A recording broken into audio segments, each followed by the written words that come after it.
Olá pessoal, tudo bem? Aqui quem fala é o professor Supermalva. Vamos aí para mais uma videoaula. Antes de mais nada, vai lá, se inscreve no canal, ativa o sininho para não perder nada, dá aquele like positivo, não custa nada e ajuda bastante aí o canal a crescer, ajudar nossos colegas aí concurseiros também encontrarem aí nossos vídeos aí no YouTube, para que eles possam também estar se auxiliando melhor aí, né, nos seus estudos, tá bom? Então, se inscreve no canal, dá aquele like positivo e vem contigo. Pessoal, agora nós vamos para a terceira parte da nossa aula sobre o ensino fundamental de 9 anos para orientações para a inclusão da criança de 6 anos de idade. Então, assim, esse texto aqui ele vai falar sobre, vai orientar sobre a inclusão das crianças de 6 anos no ensino fundamental de 9 anos, aí, que se deu no ano de 2007, tá bom? Então, vamos lá, pessoal. A infância e a sua singularidade. Esse tema, pessoal, ele é composto por 9 textos. O primeiro deles é a infância e a sua singularidade. A gente vai para a segunda parte desse texto. Aí você fala, mas você falou terceira. Não, terceira aula do tema. Agora, sobre o primeiro texto aí, que é a infância e a sua singularidade, é a segunda parte, tá, que a gente começou aí na primeira, a gente vai dar umas 3 partes essa aulinha aqui. Então é a terceira parte da infância e a singularidade, tá? A segunda parte agora. E nós vamos falar sobre as crianças e a cultura infantil. Pessoal, letrinha A.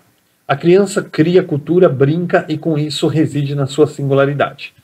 Então, as crianças interessadas em brinquedos e bonecas, atraídas por contos de fadas, mitos, lendas, né, querendo aprender e criar, elas estão mais próximas, gente, de um artista, de um colecionador, de um mágico, do que de pedagogos bem intencionados. Então, assim, pessoal, quando o professor na sala de aula ele monta todo um plano de aula bacana ali, ele quer fazer uma coisa bem legal para a criança, tudo. Muitas vezes ele não consegue ter a intimidade com a criança que ela tem, por exemplo, com um outro tipo de segmento, que seria um artista, um mágico, né, um colecionador. Por quê? Porque essas pessoas, eles trabalham com uma coisa que interessa muito as crianças, que é a fantasia. Interessa até os adultos. Vocês pegam, por exemplo, aí nesses últimos anos, né, a Marvel, ela tem crescido muito com os filmes dela, colocando ali aquelas coisas de Vingadores, Capitão América, Homem-Aranha, né? Tem crescido muito. E os adultos têm, imagina, né? Têm feito filas e filas nos cinemas para assistir cada vez mais esses filmes, né? Eu, particularmente, não, porque eu não gosto da Marvel, né? Eu gosto mais da DC, e a DC, infelizmente, tem feito um filme pior que o outro. Mas a Marvel, quem é fã da Marvel, tem lotado as salas de cinema aí, né, pessoal? Por conta desses filmes. Então por quê? Porque é um filme de fantasia, de super-herói, todo mundo quer ser um super-herói, quer ver um super-herói, né? E a criança, ela também quer viver nesse mundo de fantasia, 100%. E o pedagogo, ele trabalha com o quê? Com a realidade, com o mundo real, com a realidade social da criança. Então não é tão divertido ali quanto ver um show de mágica, quanto ver um artista cantando, dançando, ou fazendo algum malabarismo ali, ou um colecionador que coleciona coisas tão preciosas, tão maravilhosas, e a criança ela se aproxima muito mais dessas pessoas do que propriamente dita de um pedagogo que vai trabalhar ali com a realidade dela. A cultura infantil pois, produção e criação. As crianças produzem cultura e são produzidas na cultura em que se inserem, né? E que lhes é contemporânea. Então, assim, pessoal, a criança, ela produz cultura e ela é produzida por essa cultura. A cultura local dela, a cultura da realidade a qual ela vive, e a cultura, pessoal, contemporânea, ou seja, do agora. Não adianta você falar assim, olha, porque tem uma cultura aqui que está há 100 anos aqui na minha comunidade. Tá bom, mas essa cultura ainda é vigente? Porque se você tem 100 anos, que todo ano lá, vou dar um exemplo, no dia 6 de agosto a gente faz um jantar comemorando o aniversário do nosso bairro, tá bom? Tem 100 anos que a gente faz isso.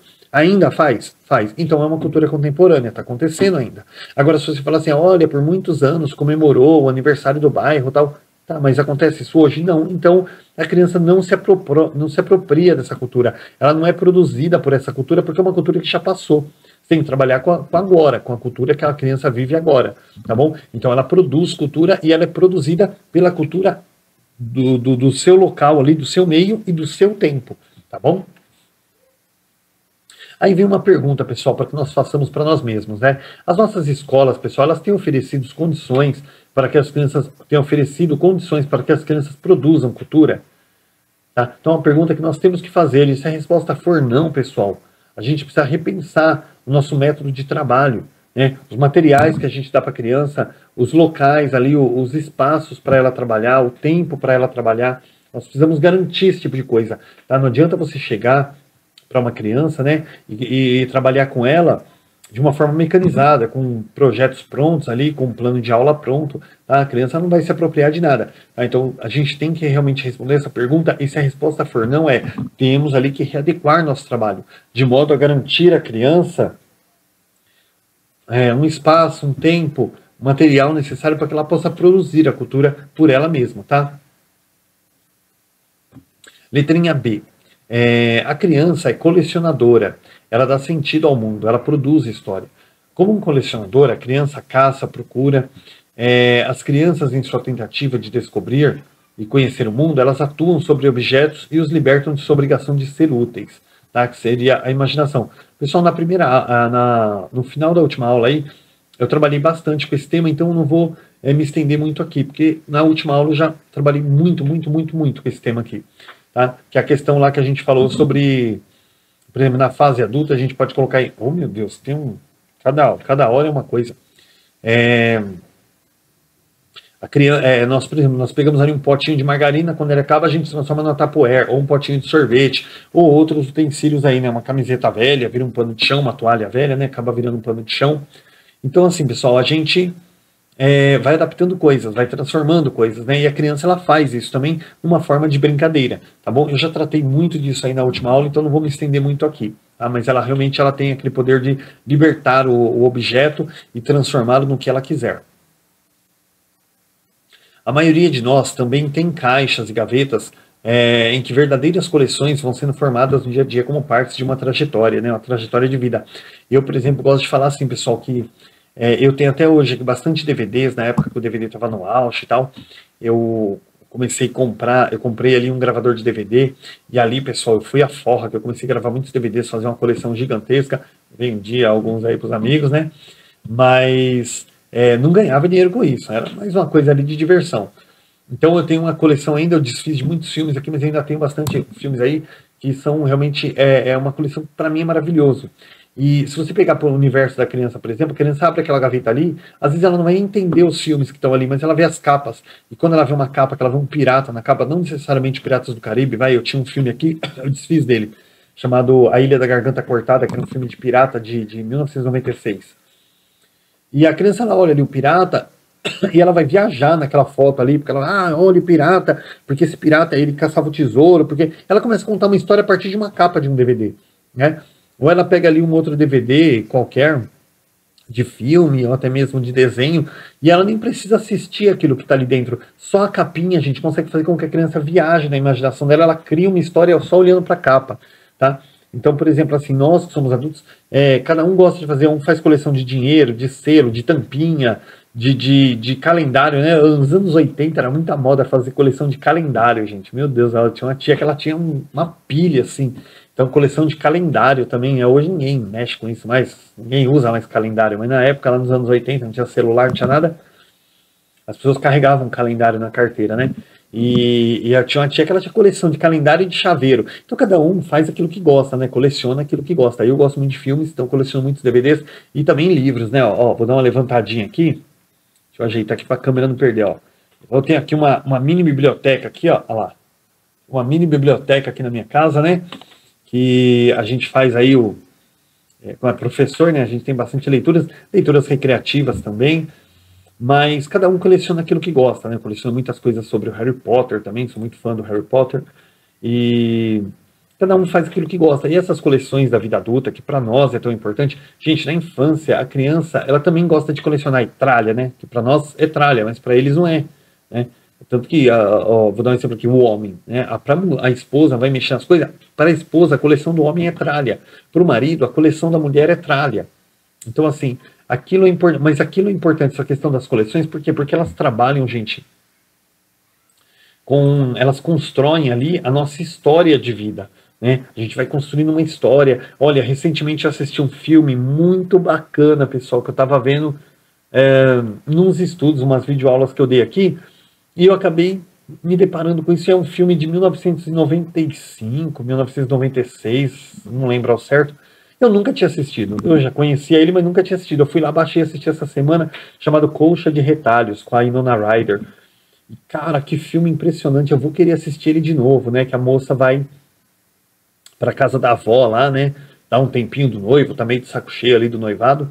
E vai pra casa da avó lá. E chega lá, mora a avó dela, que já é viúva. Uma tia dela, que eu não sei se é viúva também, ou se é separada. E moram várias senhoras que moram na redondeza ali, e elas se reúnem uma vez por ano para fazer uma colcha, né, de retalhos ali, que é uma cultura delas. E ali, no decorrer do filme, cada uma daquelas senhoras vai contando para a menina uma parte da história da vida delas, e aquela parte da história da vida a menina vai somando para ela ver realmente aquele relacionamento dela, se ela vai tocar aquele noivado adiante, se ela não vai, se ela vai separar.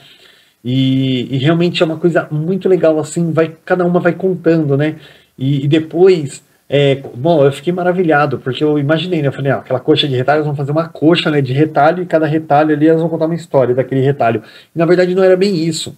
Cada uma conta a sua história de vida, e no final a coxa é uma coxa normal. Só que cada uma fez um bordado na coxa, e cada bordado era referente à história da vida delas, de cada uma delas. E a menina pegou aquela coxa depois, aquilo foi uma coisa maravilhosa, porque para ela não era só desenhos na coxa, cada desenho ela assimilou a história de cada uma daquelas mulheres e foi uma coisa muito bacana. E quando nós fazemos coleções, pessoal, a coleção ela faz parte de uma história da nossa vida. Eu, por exemplo, através de filmes, eu pego às vezes DVD meu, puxa, eu lembro quando eu gravei esse DVD, né? Por exemplo, aquele filme 11 Homens e um Segredo do ai, meu Deus, como que é o nome daquele homem lá? Eu sei que tem o Brad Pitt e eu esqueci o que fazia plantão médico lá, esqueci o nome dele agora. Mas esqueci mesmo o nome dele. É aquele ator lá do cabelo grisalho que fazia plantão médico lá. Com ele, né, e o Brad Pitt. Então eu lembro, foi o primeiro DVD que eu gravei na vida, né? Então, cada vez que eu pego aquele filme para assistir, eu falo, puxa, esse aqui foi o primeiro DVD que eu gravei. Aí depois tem um outro filme que eu falo, puxa, eu lembro quando eu gravei esse DVD. Olha, eu lembro quando eu fiz isso. Tá? Então, olha só, não é só assistir filmes. Quando eu pego um DVD, eu lembro quando eu gravei, em que fase da minha vida eu gravei. Se eu estava irritado no dia, se eu estava feliz, se era uma data importante. Através de cada DVD meu ali, eu tenho um pedacinho da história da minha vida. Que eu me lembro através daquele DVD. Puxa, olha, eu lembro desse filme que eu assisti com a minha esposa numa data tal que foi muito especial. Tal. Então, olha, se vocês percebem como uma coleção, ela faz parte da história da nossa vida. Se eu fizer uma coxa de retalhos a partir dos meus DVDs ali, eu vou contar tanta história, tanta coisa boa, embora vários DVDs ali eu já dei fim, mas eu vou contar tanta história da minha vida, gente, tanta coisa que eu lembro. E para a criança aquilo é importante, porque aquilo ajuda na construção cultural daquela criança. Tá? Então muitas vezes o pai, a mãe vai lá, faz uma limpeza, joga um monte de coisa fora e joga coisas que o pai e a mãe é tralha, mas para a criança aquilo é importante, gente. Tá bom? Eu vou continuar aqui, porque senão eu vou começar a explicar um negócio e depois eu vou ler o que eu já expliquei, tá? Então para poder continuar a explicação. A história de cada um e de cada uma de nós vai sendo reunida, pessoal, e só pode ser contada por nós, que é isso que eu estou falando. Nós conhecemos o significado de cada uma dessas coisas que evocam situações vividas, conquistas, perdas, pessoas, lugares, tempos esquecidos. Tá? Que foi exatamente isso que eu falei, por exemplo, usando a minha coleção de DVDs aqui. Tá? Arrumar, pessoal, significa aniquilar. Quando a gente fala, vou arrumar a casa, né? A gente joga um monte de coisa fora. Então, arrumar significa aniquilar, se desfazer. Quantos de nós estamos sempre dispostos a arrumar as coleções infantis? Como garantir a ordem sem destruir. Aí eu pergunto, né? Como garantir a ordem sem destruir a criação? Né? Então, assim, pessoal, quando nós estamos dispostos a arrumar ali o quarto da criança, nós acabamos jogando um monte de coisa que para nós é porcaria. Às vezes, pontas de lápis. Minha filha teve uma época que ela colecionava ponta de lápis coloridos. Ela tinha um pote assim, cheio de ponta de lápis. Eu falo, meu Deus, para que essa criança usa isso? Não importa, gente. Para ela era importante. Então, eu não podia jogar fora, eu não tinha esse direito, tá? Então, assim, como a gente vai garantir, gente, a ordem na vida da criança, a construção cultural dela, sem a gente destruir aquilo que ela criou, né? Então, assim, são tesouros da vida da criança, como nós temos tesouros. Eu tenho uma coleção de DVDs aqui que se a minha esposa, por exemplo, brigar comigo e jogar tudo fora, gente, ela tá se desfazendo de parte da minha história. Quantas coisas, gente, eu me lembro da minha vida que eu não vou lembrar cronologicamente, mas quando eu pego um DVD ali, eu abro, puxa, eu lembro desse DVD quando eu gravei ele, eu assisti ele de tal forma, tal, eu comentei com uma pessoa assim. Eu tenho um DVD ali, Sociedade dos Poetas Mortos, que eu ganhei de aniversário em 2004 de uma professora que trabalhava comigo. Olha isso, que lindo. Né? E aí eu lembro do ano em que eu trabalhei com ela, das situações que a gente viveu, das brigas que a gente teve ali trabalhando junto, dos momentos de afetividade, de carinho, de amizade. Né? Tem um outro ali que eu lembro também, o Alf, né? Que é com o Jude Law, que quem me deu ele foi a minha esposa, quando a gente ainda namorava, porque eu gostava muito do filme, ela me deu o original DVD, e DVD original na época, imagina, era o ápice, né? Era um luxo, porque era tudo pirata os DVDs que a gente usava. E dentre tantos outros filmes ali, gente, que eu consigo contar tantas histórias, tem um outro filme ali que é um filme o Clube do Imperador, que é um filme educativo, que eu lembro que eu fui para Alvinlândia, namorava minha esposa na casa da nossa madrinha de casamento, casa dos pais dela lá. A gente foi lá dar um passeio e aí eu levei esse DVD para assistir. Uma sobrinha dela pegou esse filme, levou para casa de um cara e sumiu com o filme e eu fiquei bravo. Aí dias depois aí a nossa madrinha de casamento voltou de lá, né? Foi lá, conseguiu recuperar o DVD, trouxe. Eu tenho ele aqui até hoje. Olha só, gente, quantas coisas a gente lembra. Eu não vou lembrar disso nunca, né? Ah, e você lembra quando você levou um filme pra lá, não sei o quê, e sumiu com o seu... Não, não lembro. Puxa, nem lembrava disso. Ah, você contou agora que eu lembrei. Mas quando eu pego, toda vez que eu pego aquele filme, eu lembro dessa história, gente, que a menina pegou meu filme, deu fim lá. Então, olha só, gente, e pode ser um chaveiro, né? Muitas vezes, assim, tem pessoas que gostam de colecionar chaveiros, né, nas viagens, assim, cada viagem vai lá, compra um chaveiro, aquele chaveiro conta a história daquela viagem, coisas daquela viagem que você não vai nem lembrar, mas você lembra quando você olha para o chaveiro, você começa a puxar na sua memória tudo sobre aquela viagem, gente, né? E tudo aquelas coisas. Então, para a criança, gente, isso também é muito, muito, muito importante. Você não pode aí sair desfazendo das coisas da criança, achando que é tralha, tá bom? Porque você destrói parte, gente, da história daquela criança, uma história que só aquela criança pode contar. Tá bom? Gente, eu sei que eu me estendo bastante, mas como eu gosto de dizer nas minhas aulas, se eu só explicar isso aqui, ó, arrumar significa aniquilar, viu? Quando você joga fora no negócio da criança, você está destruindo a infância dela. Cara, quando chegar na prova lá, você não lembra de nada disso. E quando eu me estendo, que eu falo sobre as coleções, sobre o que é importante para a criança, né? Essa questão da imaginação, tudo. Quando chegar lá na prova, você vai falar, puta, eu lembro daquela aula comprida que aquele cara deu falando lá das coleções de DVDs dele. Pronto, você vai lembrar disso.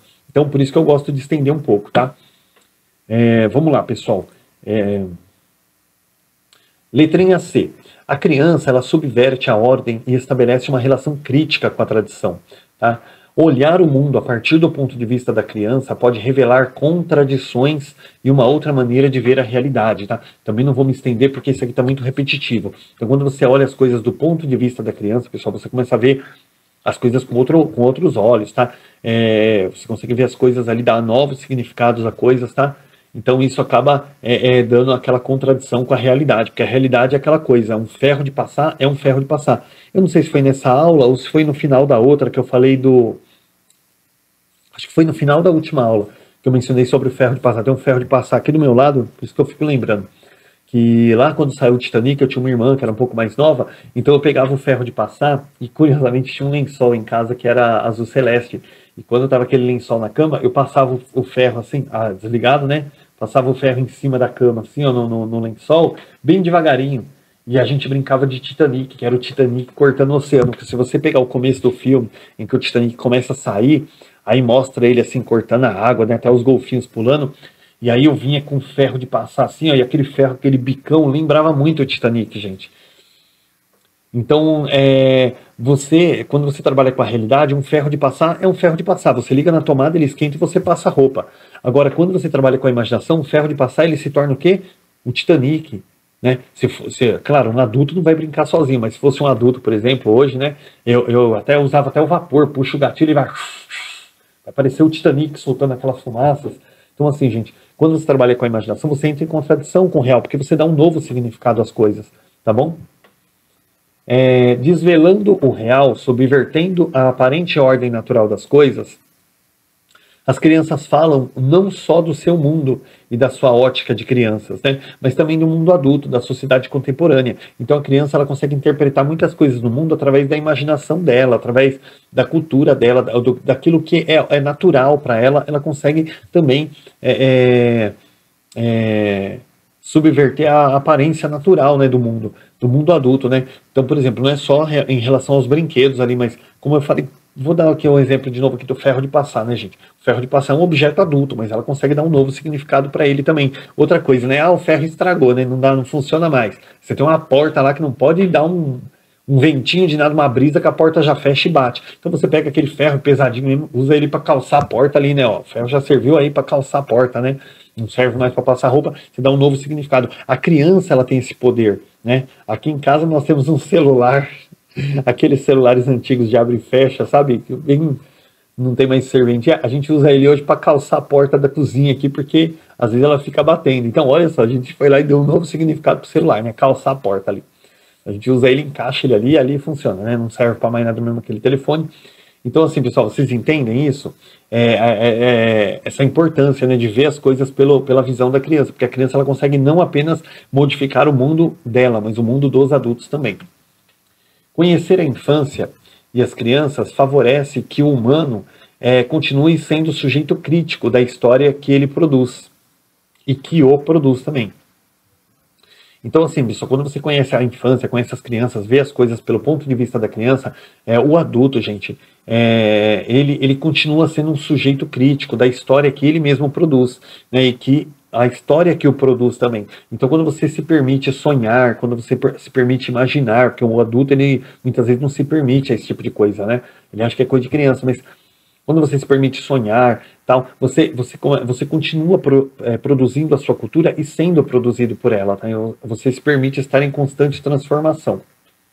Nós precisamos também, pessoal, considerar os valores e princípios éticos que queremos transmitir na ação educativa, tá bom?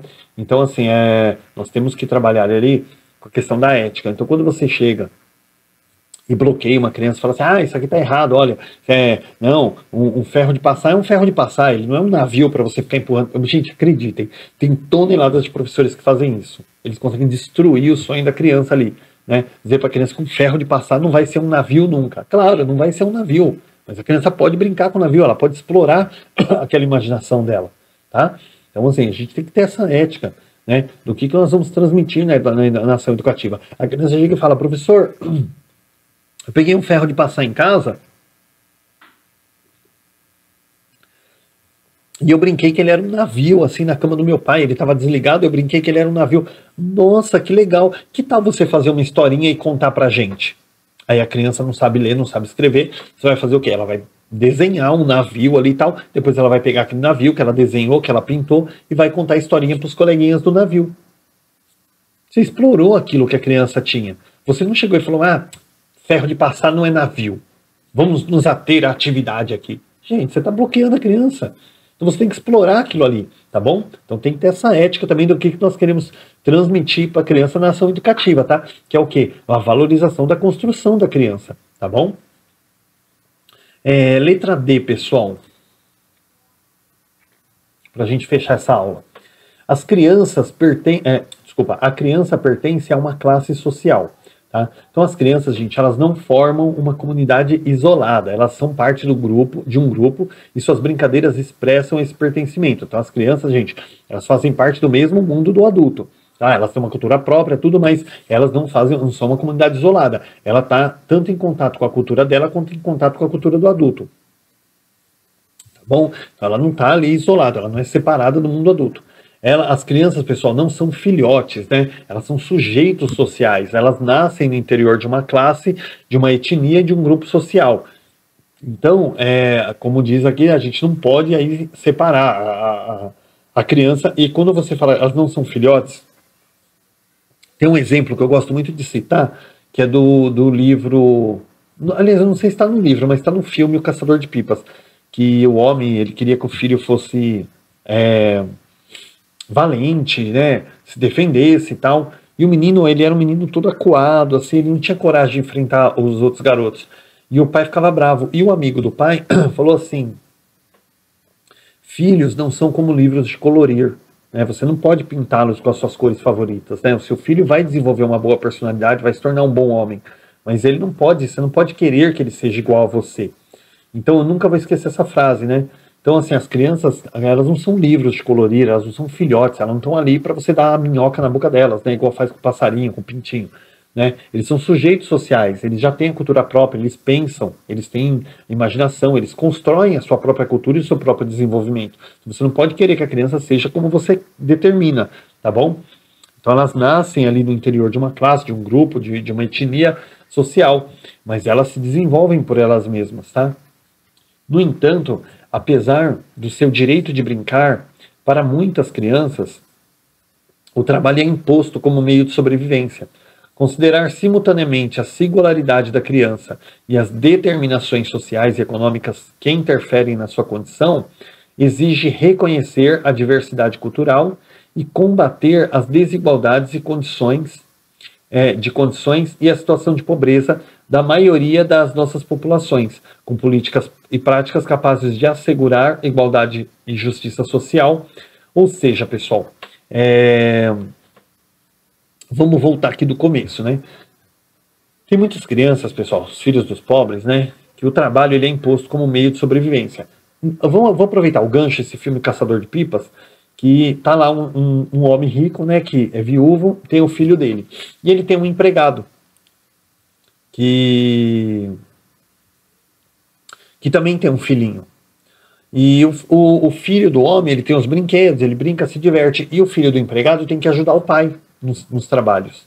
Por quê? Porque ele é pobre, o pai é pobre, então o pai trabalha para o menino viver com ele ali, o menino tem que trabalhar também.